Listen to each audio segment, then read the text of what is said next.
Hey everyone, today we are going to be working with the collection called Fall Market from Carta.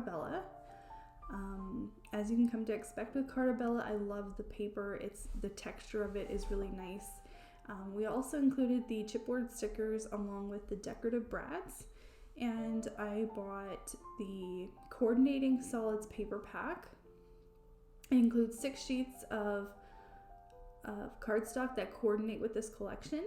You get 2 each of each paper, and there are 3 different papers.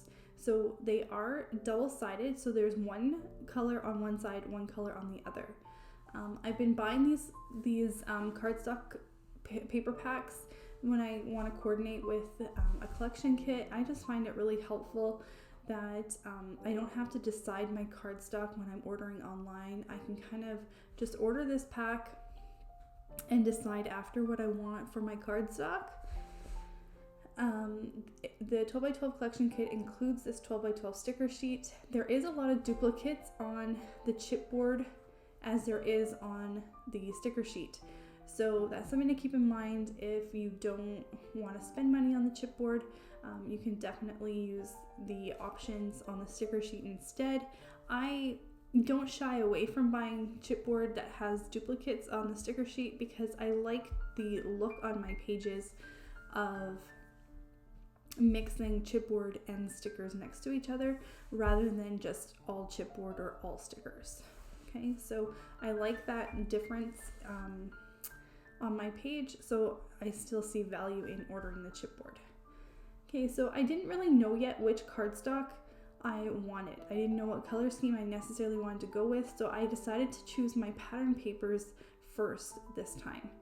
Okay, so I removed that 12x12 sticker sheet, and now I'm just putting out all of the pages out in front of me.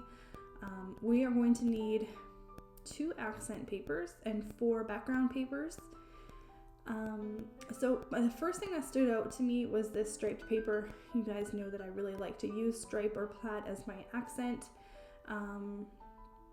This paper I really loved as well. I thought it just pulled all those colors, and I love that there's flowers on it, but yet there's like leaves and stuff. It speaks fall to me, so I'm going to use that as my background paper. I love this red dominant paper here.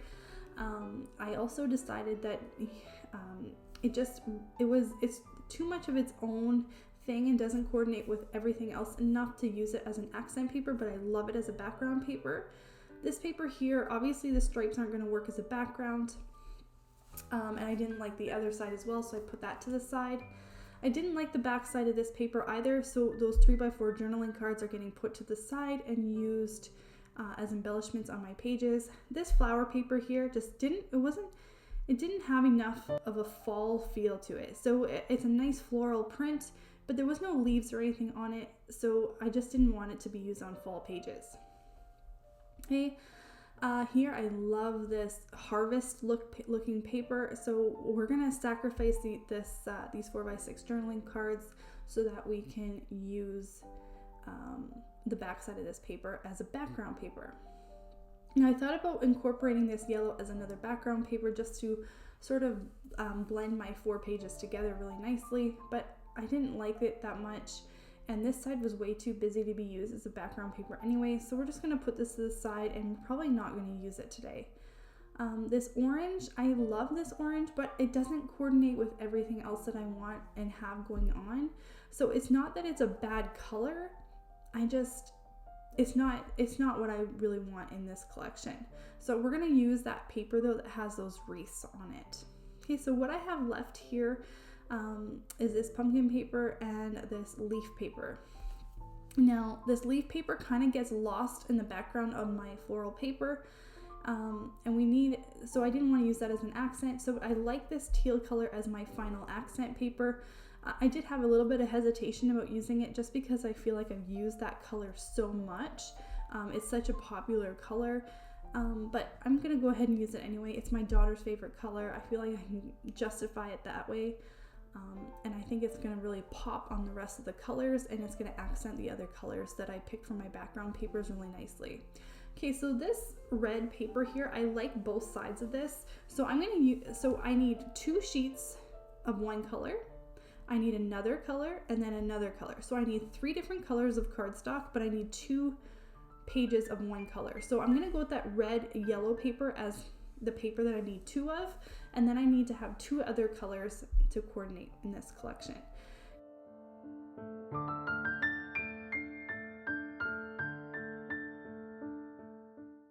We have cutting diagrams in my tutorial videos, and I just kind of want to let you know how to read them. So there's the number in top in inches, and that's going to be the size that we're going to cut that cut piece into.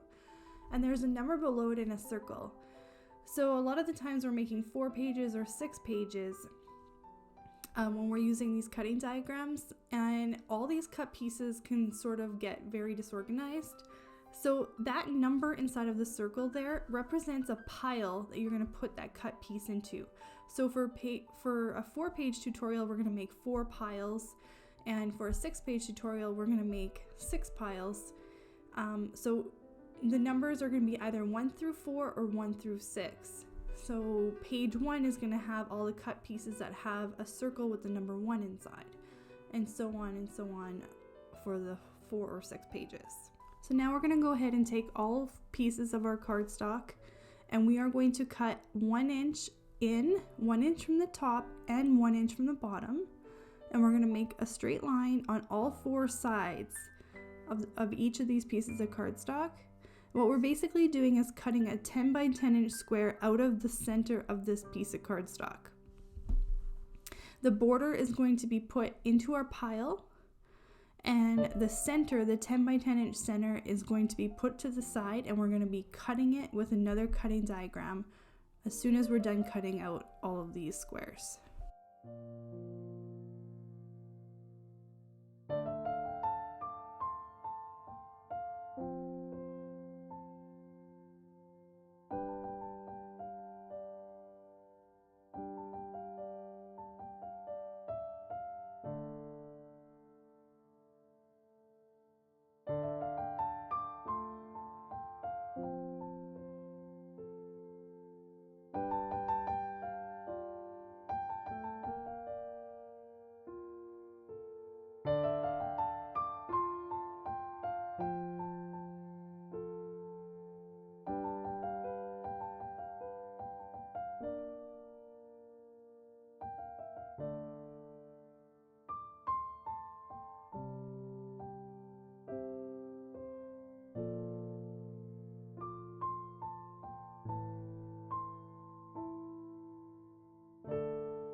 Now we're going to go ahead and cut the backgrounds for our pages.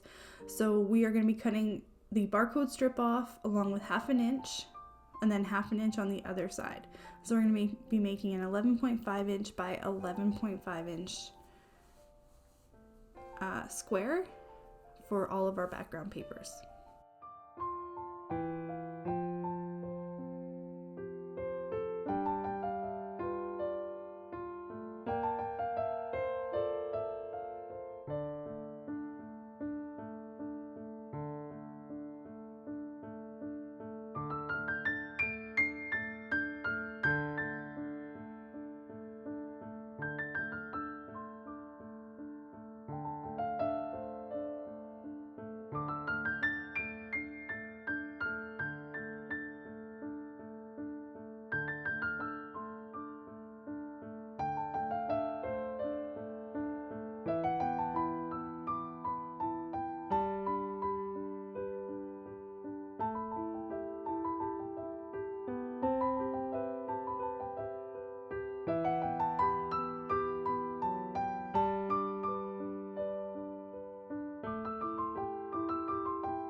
Okay, so we're going to be using our tape runner.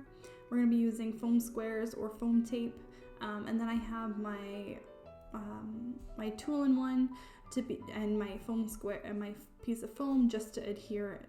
It's just to poke a hole and adhere the decorative brads a little bit easier. So all of the paper in this collection is textured, including the cardstock. So it really gives the pages a heavier, nicer feel to them. So it's really nice to work with that way. Here, a wreath that I put on top of that, or on the back of that chipboard titling. What I did is I popped up with foam tape just the top of that wreath, and I tucked in the bottom of that wreath below that piece of chipboard.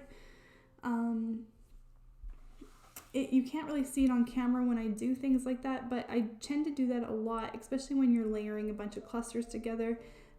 It makes the page not get so thick, and then you can incorporate more layers and still sort of get that shadow on the page. So here I cut out that 3x4 journaling card that had this circle in it that says Warm Autumn Days. I cut out that circle and I tucked it in behind that wreath and behind that red piece of cardstock that's matting that 4x6 photo. And then I just, to finish off that cluster up there, I put a chipboard sign that says veggies, and then I popped up a sticker that says pumpkins. And then now I'm moving to the bottom on top of my 3x4 photo, and I just tucked in that Harvest Farms bucket with flowers coming out of it. I popped up the top, but I tucked in the bottom of that can on behind that 3x4 photo. And now here I'm just using this journaling card. I end up trimming it down to remove that falling leaves banner. I just didn't like that the falling leaves text was like at an angle and kind of on its own, and I just wasn't able to incorporate another element with it. So I trimmed it right off completely, but I still wanted to have this as a base for layering. So I used that flower 3x4 journaling card as a base, and then I'm layering on top of it. So I started off by popping up this sticker of this red truck, and then underneath it I end up putting this banner that says Warm Autumn Days, and I just stuck down the Warm Autumn Days directly to the page. I didn't pop it up. And then underneath it, I end up putting this chipboard piece that has like a bucket with apples in it. And then there's a sticker banner that says #blessed. And I put this right beside that bucket. And now to finish off the page, I'm just going to use my decorative brads, and I'm going to use it to finish off the clusters, but yet tie the page together nicely. So there was kind of a big blank area there, so I put an orange decorative brad there at the bottom, and then now I'm just going to put 3 similar sized ones in various spots on the page just to tie it well together.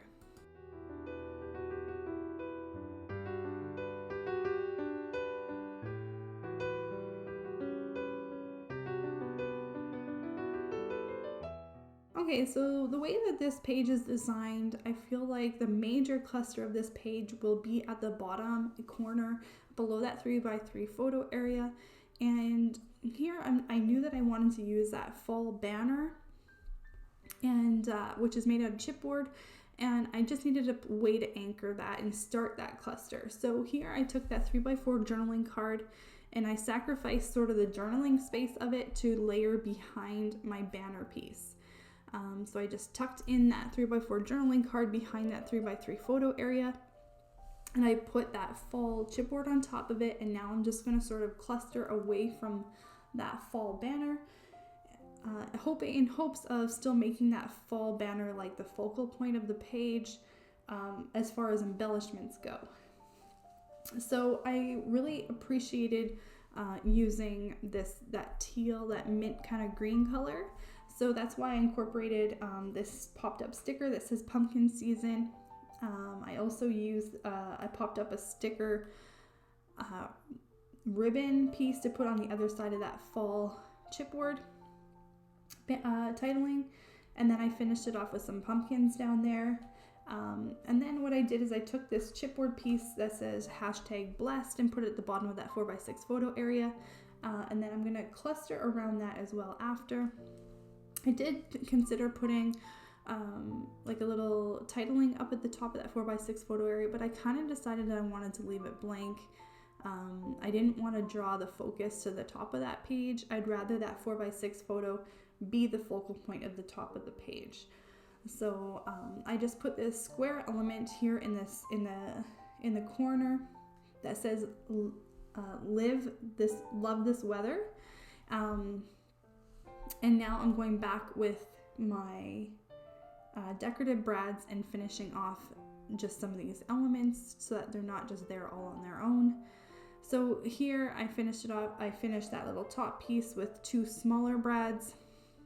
And I really just didn't like how these 2 brads looked.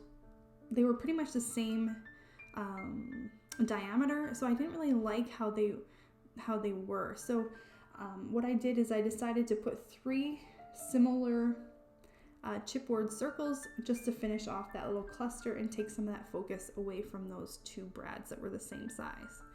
Okay, so now we're going to move on to our next page here, and I decided to cut out this 3x4 journaling card and use this banner piece as an anchor for this cluster below this 3x4 photo area. I had issues with how I wanted to place it because that fall titling is bigger than the banner or than that banner itself, so it wasn't really working out the way I wanted it to. And then I knew I wanted to put another element on top of the 3x4 photo area, and I liked how this fall market symbol was longer than the photo areas, but it still incorporated that sort of square, even though it's a rectangle, it still incorporated like the same sort of shape as the photos. So I thought it was a great accent to put in that spot. And then here I decided what I was going to do with this fall titling is I was actually going to curve it around this chipboard wreath that says crisp autumn vibes. And so what I did is I just used that element and curved that titling around that. Okay, and then to finish off that cluster, I put this wagon piece of chipboard at the bottom, and then I also put this chipboard pumpkin. And now I'm just going to go ahead and finish off the clusters on this page.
Okay, so for our last page here, what I decided to do is incorporate a couple of the 3x4 journaling cards. So I needed one, I wanted to use one as a journaling space, and then I wanted to just use the other one as an anchor spot and throw in a quote in there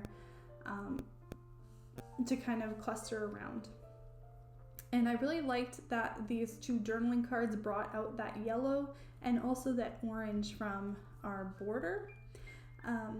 I did eliminate one of our 3x3 photo spots, but you definitely don't have to if that doesn't work for you. So here what I did is I took this sticker that says crisp fall nights. I put it at the bottom of that 3x3 photo area. And I also used this chipboard can with the flower bouquet coming out. I clustered that around that top part. And then down here at the bottom, I took a piece of chipboard that said colored leaves. I anchored that to the top of that 3x4 journaling card, and then I decided to put some 2 different colored pumpkins at the bottom of that journaling card. Okay, if you need more journaling space, you can definitely spread out the embellishments a little bit more. For me, what I was mostly going to be doing with that journaling area is just putting the date, and I'm going to run my date along the side of my 3x3 photo, not necessarily writing it horizontally on my journaling card. I'm just gonna write it sort of sideways along my 3x3 photo area. So I don't need a lot of space, but I just need like a blank area so that you can actually see it. Okay, so here I'm just playing around some more, finishing off these clusters. If you want to see still pictures, you can definitely find them on the website. So if you want to take your time looking at some of the close-up pictures and see some of the details, that's the best way to do it. We will see you guys next Friday with a new tutorial. Thank you so much for watching.